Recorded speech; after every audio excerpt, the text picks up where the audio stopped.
Okay, so the moon rules the sign of Cancer, and it is Vata and Kapha.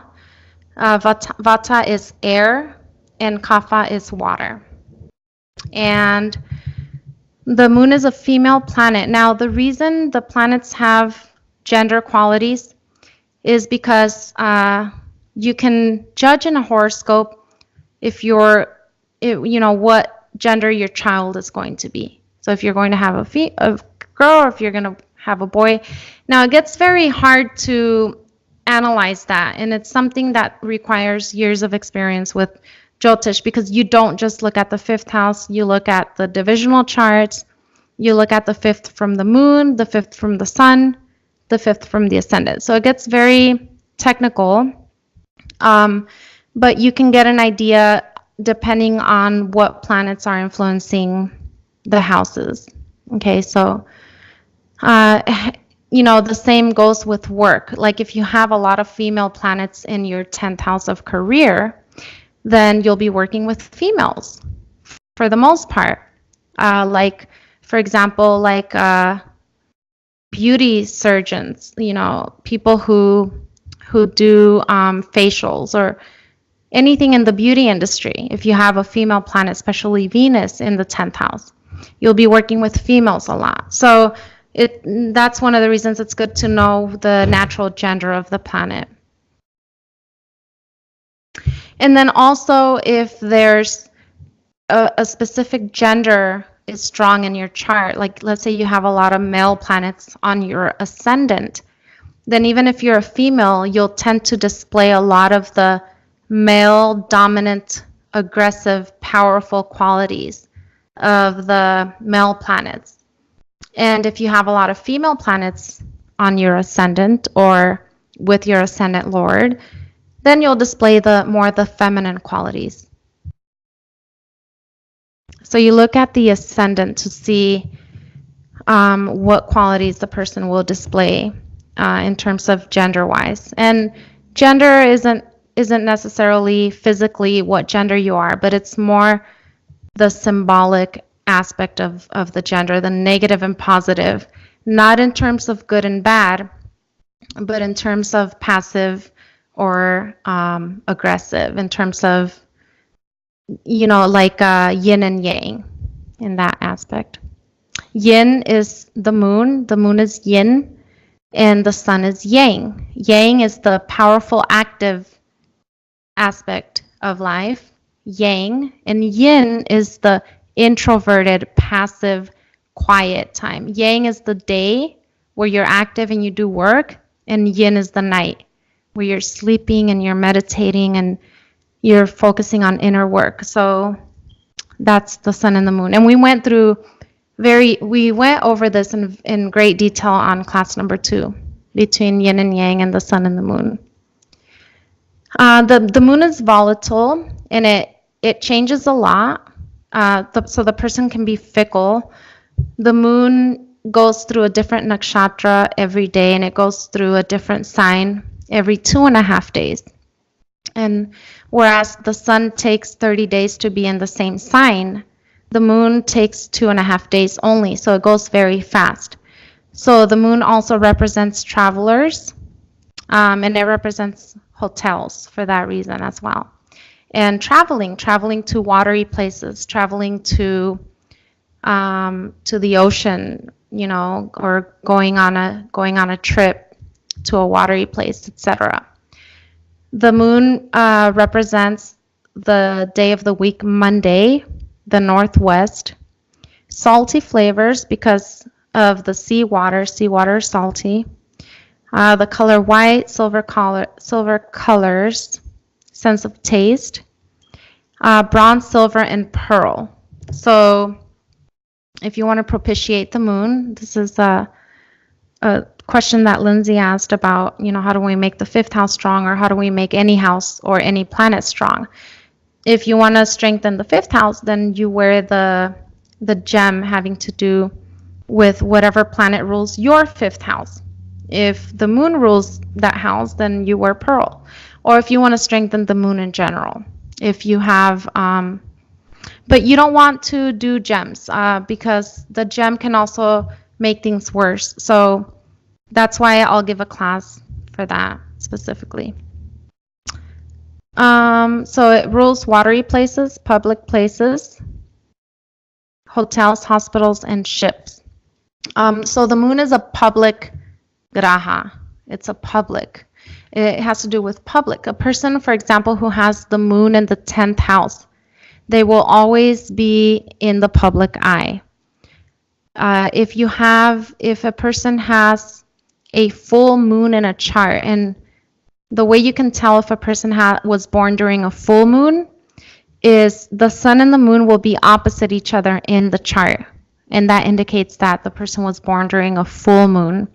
And so the moon is bright. This means that the person likes to be seen. They like to be in public. They like to be on TV, on interviews, or they work with the public in general. In their day-to-day lives, they're always working with people. When a person has a dark moon, that means that the sun and the moon are together in a chart. And that means that they were born during a new moon.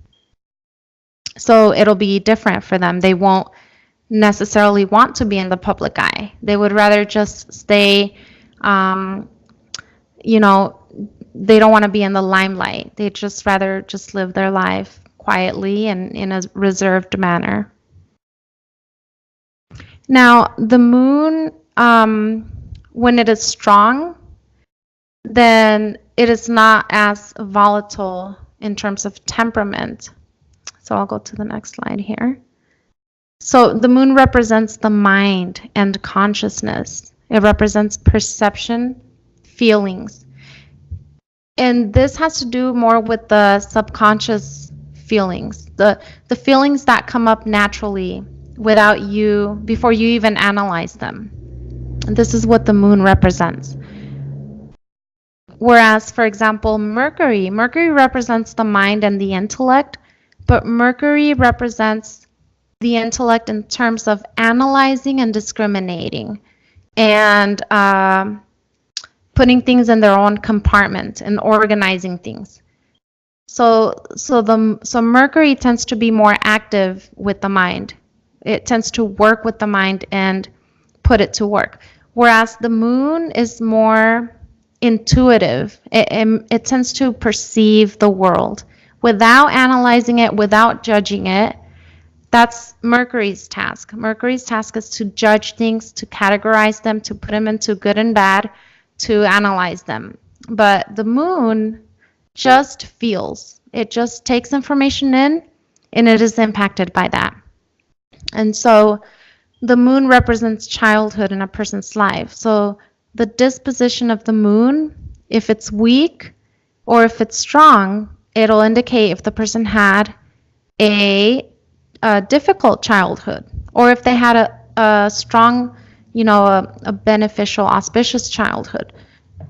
If the person has a strong moon in their chart, that means the mother was very nurturing. So the moon also represents the mother. It represents the mother's life in general, and it represents the way that the mother brought up the child. So if the mother was very nurturing to her child, then the person will have a strong moon. And if the mother tended to be detached and absent, or just unemotional and not giving the child that much love, then the child may have more of a weak moon, and they'll feel isolated, and they'll lack emotional support, and they'll grow up with that, and they'll display that in their day-to-day affairs. So they won't be able to give other people emotional support because they didn't get that when they were children. So to them, it's natural that to be more detached and unemotional, or emotionally insecure, whereas they feel weird, they feel uncomfortable expressing their love and affection towards other people because they didn't receive that when they were children. So the moon is very important. It's actually one of the most important grahas in the chart because the moon represents the mind. So you can tell how the person's mind works by looking at the moon. They can be the president of the United States. They can have a powerful position. They can have status. They can be wealthy. They can be powerful and rich and courageous. But then you look at the moon, and then you can see how they truly are in their home, how they truly think, how they see the world. For example, President Trump has the moon in Scorpio. And not only is it in Scorpio, it's with Mars. And then the sun, it's with Mars and K2. And then the sun is opposite the moon. So he was born during a full moon, which is why he's in the public eye all the time. You know, astrology shows you that. He had a Leo ascendant and the moon in the 4th house in Scorpio. So what does that tell you about his mind, about how he thinks?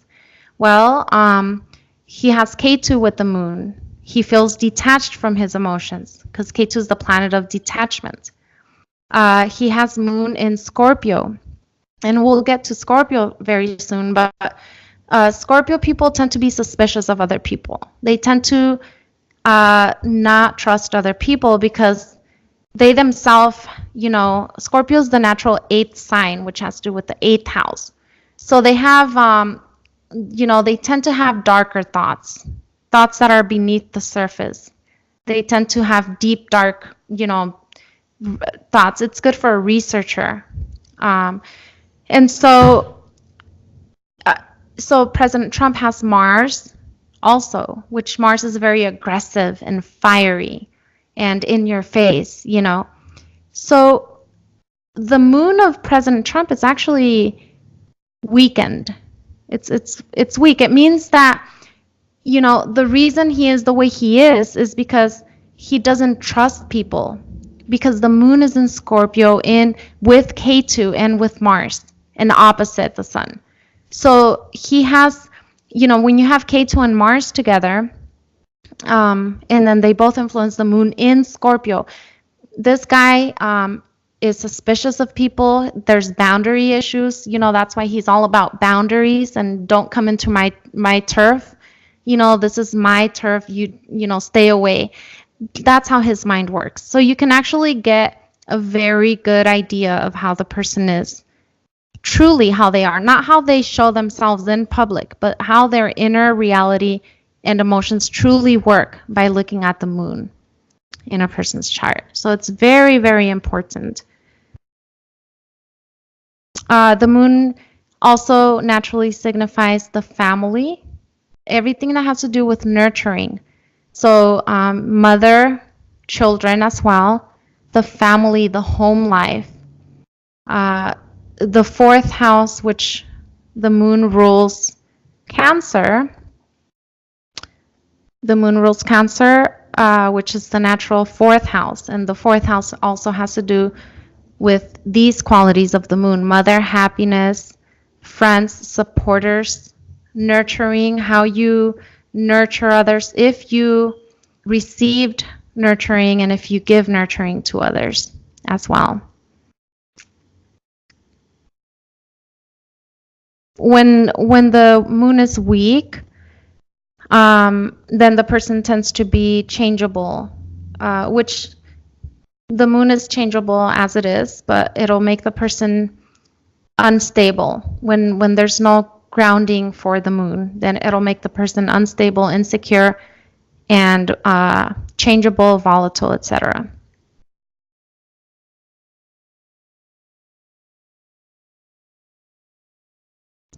Okay, so Mars. Do you guys have any questions about the moon or the sun? So Monica, how are you defining the strengthness or weakness of the planet? Is it like a position, or are you or the degree of the all of it, everything. Okay. Yeah, and that's something we'll get to in later classes. So right now I want you guys to get comfortable with the natural significations, the good and the bad, the vices and the virtues of the planets. I want you guys to become comfortable with knowing symbolically what the planet stands for. Once you get that and you are able to have all the planets memorized and all their significations and symbology, once you intuitively understand that about each planet, then you'll be a very good astrologer. Then you'll be able to, then we can get to the technical area of astrology. Right now we're learning the symbology, the symbolic aspect, and learning the significations of the planets. It's more of a moon exercise. It's more of intuitively taking it into your subconscious mind and learning the archetype, the archetypal energy of each planet. Now, in order to determine the strength and weakness, that's going to be more of a Mercury exercise.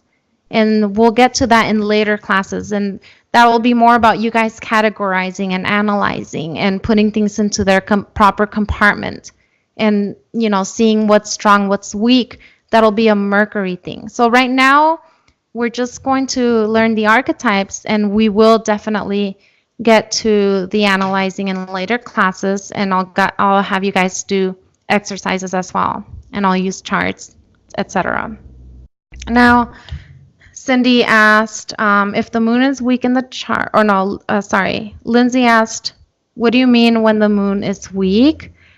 And so, like I said, that's something I'll teach you guys later on. But one of the ways that the moon is weak is the moon will be with the sun. It'll be a dark moon. So that's one of the ways. Or when the moon is in Scorpio, that's weak because the moon is debilitated in Scorpio. And in the 4th class that I gave, you guys should watch that class, because that class teaches you guys where the planets are strong and weak in what sign they're placed. So class number 4 will teach you guys that. And then the moon will be weak if it's with Saturn and Mars and Rahu or Ketu. If it's with a lot of negative planets in the Dusthana houses 6, 8, or 12, or in Scorpio. The more weaknesses that a planet has, the more it's weak, the more it is afflicted. Okay? But if it's only one affliction, like if it's only with Saturn and that's it, then it's not really weak. It'll just show traits of Saturn, of the way the person feels and thinks. It'll only be weak if it has 2 or 3 traits, just like in Donald Trump's chart.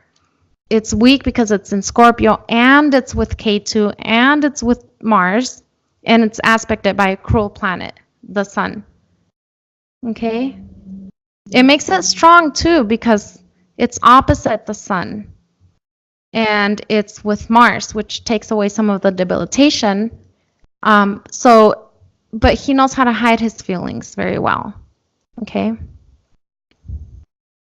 In terms of not showing his insecurity, because he's an insecure guy, but he doesn't show it. He hides the qualities that he has of the moon, and he shows the qualities of the sun. I'm powerful, I'm big, I'm the best, you know, I'm this and that.